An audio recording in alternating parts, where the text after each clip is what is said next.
آج ہم ایک بہت ہی خاص روحانی عمل پر بات کرنے والے ہیں۔ ایک ایسا عمل جس کے بارے میں کہا جاتا ہے کہ یہ نہ صرف محبت کو کھینچتا ہے بلکہ آپس کے جھگڑوں اور تنازعات کو بھی حل کر دیتا ہے۔ جی ہاں، ہم بات کر رہے ہیں یا ودودو یا سلامو وظیفے کی۔ آئیے دیکھتے ہیں کہ اس کے پیچھے کیا راز چھپے ہیں۔ کبھی ایسا محسوس ہوا کہ کاش خاندان میں اپنے شریک حیات کے ساتھ یا یہاں تک کہ دفتر میں اپنے باس کے ساتھ تعلقات کچھ بہتر ہو جائیں؟ تو یہ وظیفہ بالکل اسی ضرورت کو پورا کرنے کا دعویٰ کرتا ہے۔ اور سنیں، اس عمل کے بارے میں ایک بہت بڑا دعویٰ کیا جاتا ہے۔ کہا یہ جاتا ہے کہ یہ جادو سے بھی زیادہ تیزی سے کام کرتا ہے۔ اب یہ ایک بہت ہی پاورفل بات ہے نا؟ تو چلیں دیکھتے ہیں کہ آخر اس کے پیچھے کیا حقیقت ہے۔ اچھا، تو اس عمل کی جڑ میں اللہ کے دو بہت ہی خوبصورت نام ہیں۔ پہلا ہے یا ودودو، یعنی اے محبت کرنے والے، اور دوسرا ہے یا سلامو، جس کا مطلب ہے اے سلامتی کے سرچشمے۔ تو جب یہ دونوں نام مل جاتے ہیں نا، تو یہ ایک ایسی محبت کی دعا بن جاتی ہے جو ہر طرح سے محفوظ اور پرامن ہو۔ تو ٹھیک ہے، یہ نام تو بہت طاقتور ہیں، لیکن سوال یہ ہے کہ اس عمل کی بنیاد کیا ہے؟ یعنی یہ شروع کہاں سے ہوتا ہے؟ تو سارا کمال بسم اللہ الرحمن الرحیم سے شروع ہوتا ہے، اور ماخذ کے مطابق یہی اس کی کامیابی کی اصل چابی ہے۔ اب یہاں ایک بہت ہی دلچسپ بات سامنے آتی ہے۔ ایک نمبر 104۔ ماخذ کے مطابق 104 وہ کل تعداد ہے ان آسمانی کتابوں کی جو تاریخ میں مختلف نبیوں پر نازل ہوئیں۔ تو یہ صرف ایک نمبر نہیں ہے، بلکہ یہ اس عمل کی گہری روحانی اہمیت کو ظاہر کرتا ہے۔ ذرا سوچیں، ایک چھوٹا سا جملہ اور اس میں تمام کی تمام 104 آسمانی کتابوں کا نچوڑ موجود ہو۔ جی، ماخذ کا دعویٰ یہی ہے، اور یہی چیز بسم اللہ کو صرف ایک شروعات نہیں بلکہ اپنے آپ میں ایک مکمل، ایک جامع دعا بنا دیتی ہے۔ تو اس کا مطلب یہ ہوا کہ یہ صرف چند الفاظ نہیں ہیں جن سے کوئی کام شروع کرتے ہیں۔ نہیں، یہ تو برکت اور حفاظت کی ایک دعوت ہے، ایک ایسا کلام جو آگے کے روحانی عمل کے لیے ایک پازیٹیو اور محفوظ ماحول بنا دیتا ہے۔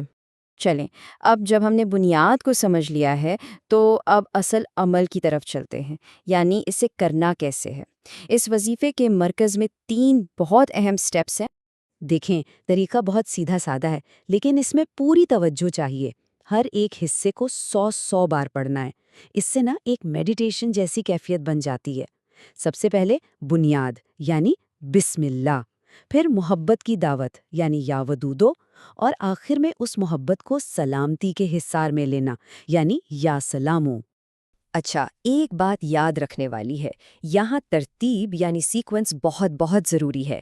ماخذ اس بات پر خاص زور دیتا ہے کہ پہلے محبت کو پکارنا ہے یعنی یا ودودو پڑھنا ہے، اور اس کے بعد اس کی حفاظت اور سلامتی مانگنی ہے یعنی یا سلامو۔ ہے نا ایک خوبصورت لاجک؟ پہلے آپ محبت کو دعوت دیتے ہیں اور پھر اس کی حفاظت کو یقینی بناتے ہیں۔ اب دیکھیں، جب کوئی عمل اتنا طاقتور ہوتا ہے تو ظاہر ہے اس کے کچھ اصول بھی ہوتے ہیں، کچھ شرائط ہوتی ہیں، اور ماخذ کے مطابق ان پر عمل کرنا صرف اچھے رزلٹس کے لیے ہی نہیں بلکہ کسی بھی قسم کے منفی اثرات سے بچنے کے لیے بھی بہت ضروری ہے۔ تو یہ جو 5 شرائط ہیں نا، یہ اصل میں ایک فوکسڈ مائنڈ سیٹ بنانے کے لیے ہے۔ سوچیں ذرا، صحیح وقت اور خاموشی آپ کو ڈسٹریکشن سے بچاتی ہے، پاک نیت اور تصور آپ کی انرجی کو صحیح سمت میں لگاتے ہیں، اور آخر میں صدقہ اس پورے عمل کو شکر گزاری کے ساتھ مکمل کرتا ہے۔ ہر چیز کا ایک مقصد ہے۔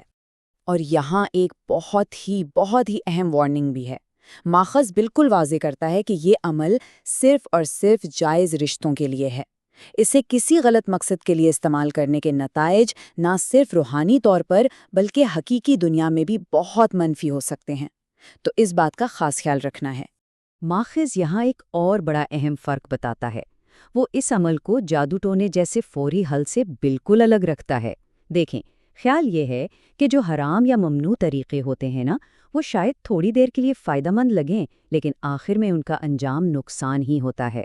اس کے برعکس یہ قرآنی عمل دیر پا سکون اور حقیقی فائدے کے لیے ہے، کوئی شارٹ کٹ نہیں ہے۔ تو سوال یہ ہے کہ اگر ان تمام اصولوں پر ٹھیک عمل کیا جائے تو پھر کیا امید کی جا سکتی ہے، کیا نتائج مل سکتے ہیں؟ چلیں اب بات کرتے ہیں ان تبدیلیوں کی جن کا ماخذ وعدہ کرتا ہے، یعنی جھگڑے سے صلح تک کا سفر۔ اور اس عمل کی سب سے بڑی خوبصورتی یہ ہے کہ یہ بہت سی صورتحال میں کام آ سکتا ہے، میاں بیوی کے مسائل ہوں، خاندان میں ناچاکی ہو، یا پھر دفتر میں کوئی سخت باس ہو۔ ماخذ یہ بتاتا ہے کہ یہ وظیفہ ان تمام حالات میں ایک مثبت تبدیلی لا سکتا ہے۔ اچھا، بہترین نتائج کے لیے ماخذ کہتا ہے کہ کم از کم 3 دن کا عزم بہت ضروری ہے، اور یہ صرف الفاظ دہرانے کی بات نہیں ہے۔ اصل چیز یہ ہے کہ ان 3 دنوں تک مسلسل اپنی مثبت نیت کو اس شخص پر مرکوز رکھا جائے جس کے ساتھ تعلقات بہتر کرنے ہیں۔ اور آخر میں ماخذ ایک بہت ہی بڑا، بہت ہی طاقتور دعویٰ کرتا ہے۔ وہ یہ کہتا ہے کہ یہ ایک عمل اتنا مکمل اور جامع ہے کہ یہ پوری زندگی کے لیے کافی ہو سکتا ہے۔ یعنی یہ اس بات کا اشارہ ہے کہ اس میں کتنی گہری اور دیرپا تبدیلی لانے کی صلاحیت ہے۔ تو آخر میں ساری بات گھوم پھر کر ایک ہی چیز پر آ جاتی ہے، نیت۔